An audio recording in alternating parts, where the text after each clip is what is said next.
Nandi Senator Samson Cherargei dropped a bombshell in the Senate.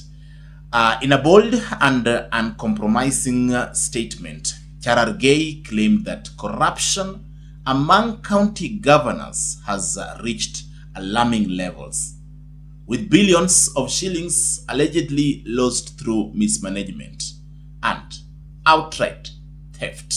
While I celebrate Mama Gladys Wanga for being a good supporter of broad-based, that is not justification to steal from the public.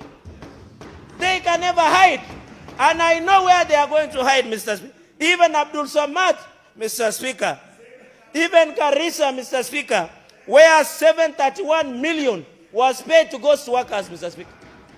And I want to ask my beloved president, should these people be spotted at the gate of State House? They should be chased away, arrested promptly by the Inspector General of Police, and be frog-marched before the House for accountability.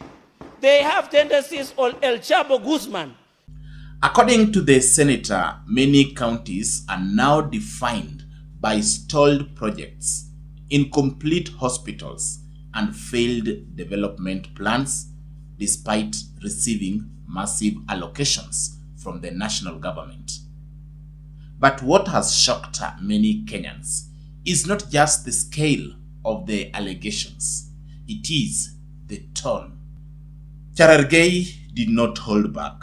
He warned that a number of governors could soon face arrest and prosecution if ongoing investigations confirm the misuse of public funds.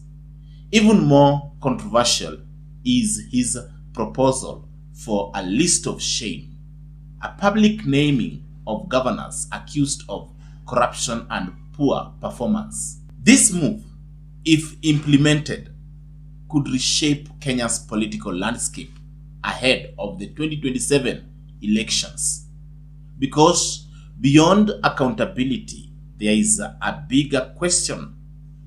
Will these governors be allowed to run again? And Cherargei says no. He is pushing for stronger action, including involving institutions like the EACC and IBC to ensure that leaders linked to corruption are barred from contesting future elections. At the heart of his argument is a simple but powerful message. Devolution was meant to bring development closer to the people, not to create new centers of corruption. However, critics argue that the Senate itself has often failed to fully enforce accountability, raising questions about whether this is genuine reform or political posturing. Every year, billions of shillings meant for hospitals, roads, and clean water disappear without a trace. At the center of it all are the very leaders elected to serve, governors. From fake tenders to ghost projects, Kenya's county governments have become breeding grounds for corruption.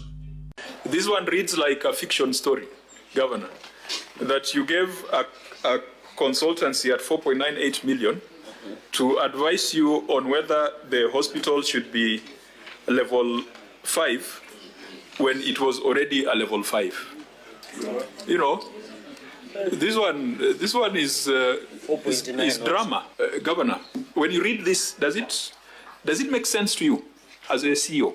The question is no longer if corruption exists, but how deep it goes. Devolution was meant to bring resources closer to the people. Instead, in many counties, it has brought corruption closer to power. Governors once seen as champions of development now dominate headlines for scandals after scandal. Billions are lost, projects stall, and citizens pay the price. Honorable members and fellow citizens, corruption in Kenya's county governments is no longer an allegation.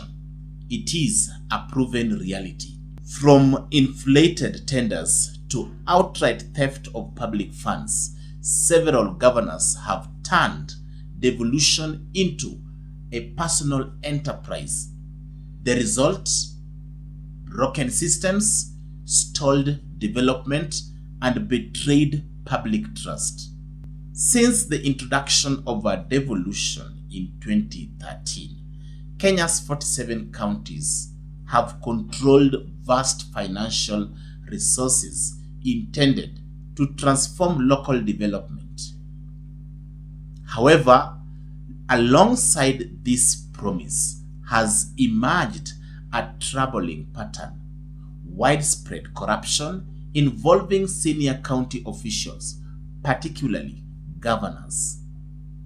If you want to visit the county headquarters of corruption, larceny, ineffectiveness, moribunds, public plundering, you need to visit Nandi County. Numerous investigations, arrests, and convictions point to a systematic problem embedded within county governance. Billions stolen, projects missing, bills pending, governors exposed. Ladies and gentlemen, welcome to the dark side of Kenya's county governments. Still, one thing is clear: the war between the Senate and county governors is far from over. And if Cherargei's words are anything to go by, some governors could be in serious trouble, just like we have seen in cases of in the case of the governor of Nairobi, Johnson Sakaja, and the Samburu governor, Lati, who failed to appear before the Senate Special Committee, that is the Public Accounts Committee, where they had been summoned to actually come and answer queries regarding the county audits. So, many Kenyans have come out to support Senator Cherargei. And you see again, Kenya is actually, everything in Kenya is actually determined by the current political wave. So whether these governors will face justice or not is a matter of wait and see.